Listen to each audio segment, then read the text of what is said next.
Students, आज हम पढ़ेंगे pair of linear equation in two variables, दो चर वाली रैखिक समीकरण युग। उससे पहले हम देख लेते हैं linear equation in two variables, दो चर वाली रैखिक समीकरण युग, जिसका जनरल फॉर्म है a x plus b y plus c, जहाँ एक्स और वाई वेरिएबल है और ए और बी रियल नंबर्स हैं जिनका वैल्यू 0 के बराबर नहीं। ये इक्वेशन लीनियर इसलिए है क्योंकि इसमें एक्स और वाई दोनों की डिग्री 1 है। अब हम एक एग्जाम्पल लेते हैं 2x plus 3y equals to 5। इसमें हमने x और y की वैल्यू 1 पुटअप करी। जब हमने x को 1 रखा और y को 1 रखा, उसको सिंप्लीफाई किया तो हमारे पास क्या आया, LHS और RHS दोनों इक्वल आए।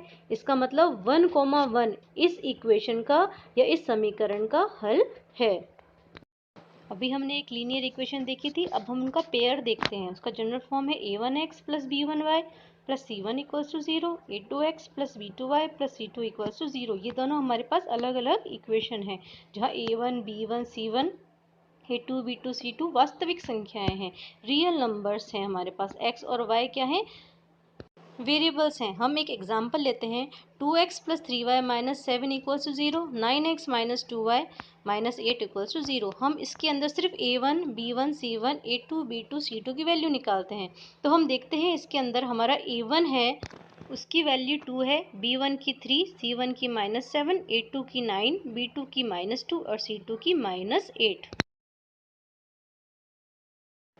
जो पेयर ऑफ लीनियर इक्वेशंस है हमारे पास, वो दो लाइन को रिप्रेजेंट करेगा।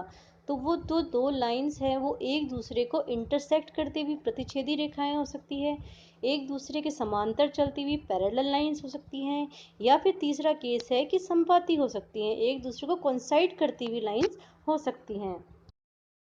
अभी आपके सामने एक क्वेश्चन आ रहा है जो कि हमारी एनसीईआरटी से ही लिया हुआ है कि on comparing the ratios a1/a2, b1/b2 and c1/c2 find whether the lines are intersecting, parallel और कोइंसिडेंट। हमें रेशियो को कंपेयर करके, तुलना करके बताना है कि ये जो रेखाएं हैं वो किस तरह की, प्रतिच्छेदी है, समांतर है या समपाती है। रेशियो के कंपैरिजन से हम बता सकते हैं कि लाइनें हमारी या रेखाएं हमारी किस प्रकार की हैं। पास पहला केस है जिसमें a1/a2 not equals to b1/b2। तो इस तरह की रेखाएं हमारे पास प्रतिच्छेदी रेखाएं होती हैं और उनका सॉल्यूशन भी एक यूनिक सॉल्यूशन होता है। सिर्फ केवल एक ही हल होता है जहां पर ये रेखाएं आपस में मिल रही हैं। हम इसके अंदर हमारी a1 की वैल्यू है वो है 1, b1 इज -2 और c1 है 0। इसी प्रकार से a2 है वो है 3, b2 4 और c2 -20। a1/a2 हमारे पास हो गया 1/3, b1/b2 -2/4 है, तो हो गया सिंप्लीफाई करने पे -1/2। तो हम देखते हैं कि a1/a2 b1/b2 के बराबर नहीं आ रहा। दूसरा केस है हमारे पास a1/a2 बराबर b1/b2 बराबर c1/c2। कोइंसाइडिंग लाइंस कहलाती हैं संपाती रेखाएं जिनके बहुत सारे सॉल्यूशंस होते हैं। एग्जाम्पल ले लेते हैं हम, जिसके अंदर हमारा a1 इक्वल्स टू 2 है, b1 3 है, c1 -9 है, a2 4, b2 6 and c2 -8। Simplify करने पे a1/a2 1/2 आया, b1/b2 1/2 आया और c1/c2 माइनस से देखिए माइनस कैंसिल हो गया, 1/2 आया। तो इस प्रकार से हम देखते हैं कि a1/a2 बराबर b1/b2 बराबर c1/c2। तीनों ही रेशियो आपस में समान है। जो हमारा थर्ड केस आता है उसमें a1/a2 equals to b1/b2 but not equals to c1/c2। तो इस तरह की रेखाएं कहलाती हैं पैरेलल लाइंस, समांतर रेखाएं, जो आपस में कभी भी नहीं मिलती। अब मिलती नहीं है तो उनका कोई भी हल नहीं होता, नो सॉल्यूशन। जो रेखाएं आपस में कभी नहीं मिलती उनका कोई भी हल नहीं होता, कोई सॉल्यूशन नहीं होता है। रेखाओं से जुड़ा एक उदाहरण कर लेते हैं हम। इसके अंदर हमारा a1 1 है, b1 2 है और c1 -4 है, a2 2 है, b2 4 है और c2 -12 है। तो a1/a2 कितना आया हमारे पास, 1/2। इसी प्रकार से b1/b2 भी हमारा 1/2 आया, a1/a2 बराबर b1/b2 हो गया। अब हम निकालते हैं c1/c2 जो कि आ रहा है 1/3, जो इनके बराबर नहीं है। a1/a2 तो b1/b2 के बराबर है, लेकिन वो c1/c2 के बराबर नहीं है।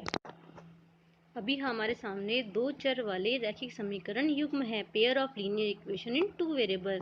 इनको रिप्रेजेंट करने के लिए या इनको सॉल्व करने के लिए हमारे पास टू मेथड्स हैं। जो फर्स्ट मेथड है वो है ज्योमेट्रिकल मेथड, ज्यामितीय विधि। जो सेकंड मेथड है वो है अलजेब्रिक मेथड, बीजगणितीय विधि। इन दोनों की हम स्टडी करेंगे, लेकिन पहले हम लेंगे ज्योमेट्रिक मेथड, ज्यामितीय विधि, जिससे कि हम x और y की वैल्यू निकाल सकते हैं। अभी हमारे पास दो इक्वेशंस हैं, इक्वेशन 1 एंड इक्वेशन 2। इक्वेशन 1 ली हमने पहले। इस इक्वेशन में हम सबसे पहले x बराबर 0 वैल्यू पुट करेंगे और y की वैल्यू फाइंड आउट करने की कोशिश करेंगे। तो जब हम इसको सॉल्व करते हैं तो हमें y बराबर 2 मिलता है। तो हमारा जो फर्स्ट पॉइंट हो गया वो हो गया 0,2। सेकंड केस में हम y बराबर 0 रखेंगे और x का वैल्यू फाइंड आउट करेंगे। तो जब हम इसमें इक्वेशन में y बराबर 0 रखते हैं तो हम क्या देखते हैं कि x प्लस 0 बराबर 4, तो x इक्वल्स टू 4। तो हमारा सेकंड पॉइंट हो गया वो हो गया 4,0। अब हम इक्वेशन नंबर 2 लेंगे। इक्वेशन नंबर 2 है 2x plus 4y minus 12 equals to 0। तो इसमें हम x बराबर 0 रख के y की वैल्यू फाइंड आउट करने की कोशिश करेंगे। जब हमने इसके अंदर x बराबर 0 रखा तो हमें y का वैल्यू कितना मिला, y इक्वल्स टू 3। तो हमारा एक पॉइंट हो गया 0,3। अब हम y बराबर 0 रख के x की वैल्यू फाइंड आउट करने की कोशिश करेंगे। तो जब हमने y बराबर 0 रखा तो हमें x मिला 6। तो हमारा नेक्स्ट पॉइंट हो गया 6,0।